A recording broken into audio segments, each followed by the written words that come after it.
Right then, guys, let's move on to some predictions now. Hugh, I'm going to come to you first.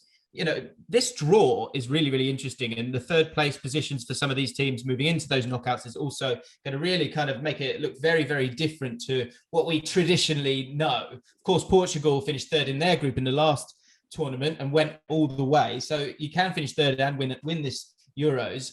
So 2 questions for you. First of all, we've spoken about England a lot, so I'd love to know your prediction on how far you think England will go in this tournament. And then, broadly speaking, who's in your final and who wins it? I mean, I think England could go far, but what I would say is finishing second in England's group might be better for them. A little bit like the World Cup. They might get a better side of the draw if they don't actually win their group, because of course, if they do win the group, they will play whoever finished second in the group of death, basically, including Germany, France, and Portugal.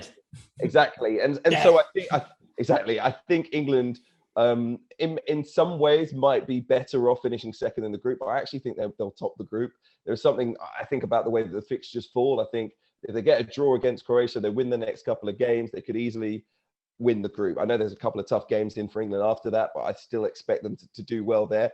And then I think they'll probably play Portugal in the second round. And I think England might lose that game in the second round. I'd love to see them go all the way, but I think they just lack a rhythm. They lack a sense of composure right now in terms of knowing exactly what all of their roles are, knowing what their best 11 is, knowing who plays where, having those combinations all over the pitch, having that relationship. Whatever England team we see in that first game, we know it's not going to be a team that's played a load of football together.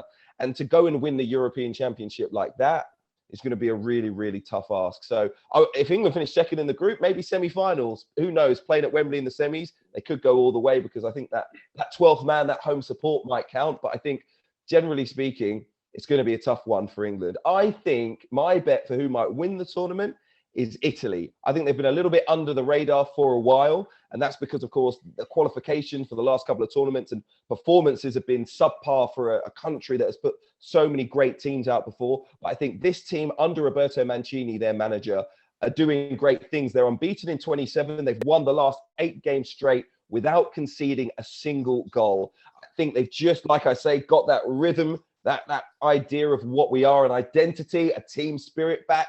And of course, all that expectation that Italy always have, I think it is on their shoulders, but I think they're going to cope with it well, because they don't have an individual superstar.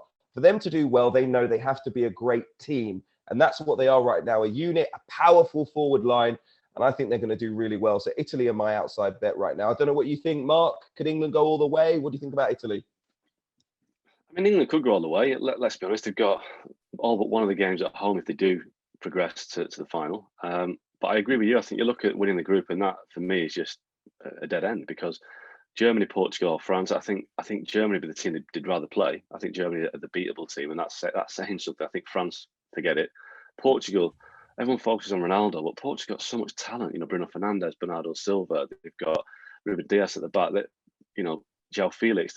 Portugal, for me, are a very, very dangerous side. I think a dark horse to win this tournament. So if England finish top of the group, they could miss getting out of the last 16. If they could finish second, I think they're due to face France in the quarters potentially. So whichever way you go, there's a real kind of roadblock in the way. So I don't think England will win it. I think England will get to, second round or quarterfinals at best.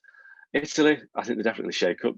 Mancini's made them very hard to beat. But I do think that, France for me are the obvious favourites. If France click with the players they've got, that they're going to be unstoppable. But I think in terms of an outside step, I look at Belgium. Belgium, every tournament for the last 10 years now, that they've been the team that's ready to explode. But I think they've got quite an easy group. Russia, Finland, and I'm not sure the other team is, but it's not a group that you think that Belgium will struggle to get out of. I think Belgium can go all the way. I think it depends on De Bruyne's fitness, how bad he's been affected by that injury sustained in the Champions League final. If De Bruyne proves his fitness, can play with a mask, I think Belgium are a very big team out there. So for me, I think France will win it. If not, I think they keep look at Belgium. England, it could be second round, boys.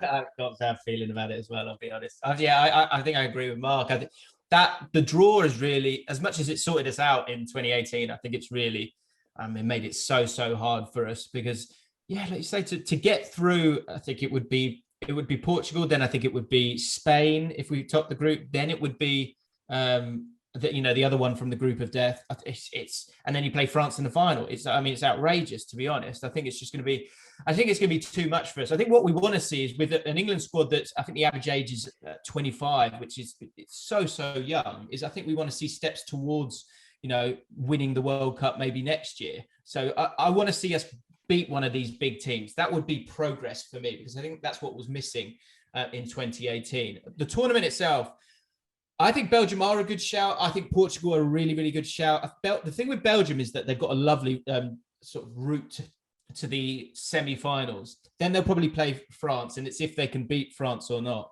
I agree with Mark. I just think I can't see beyond France. I just can't. The depth that's there, even the players that you kind of wonder, are they sort of coming to the end? Someone like Giroud, he just gets put to the side. You put Benzema in, who's had the season of his life. Griezmann plays unbelievably for France consistently. He scored a cracking goal again the other night. You look at the depth in defence as well. Pavard's a wonderful footballer. The midfield's got N'Golo Kante in it. And I think Pogba and Benzema as well. When I think of Benzema coming into all of this, I feel a bit like Cavani and Pogba. They had such a connection, the pair of them. And I could see Pogba, having that element of freedom because Kante puts in so much work, and there being a really nice connection there. I just can't see past France. I can't see how anyone really makes them even sort of bend to their will. It does feel like, and we've seen it a couple of times recently, haven't we? We've seen it with Spain. We've seen it in France back at the start of the millennium. I just think that sometimes you kind of have a sort of 4 to 6 year span where you look really good, and they've got that kind of motivation as well, and this feels like that for me. Thanks so much for watching ESPN on YouTube, and for more sports highlights and analysis, be sure to download the ESPN app, and for premium content and live streaming, subscribe to ESPN Plus.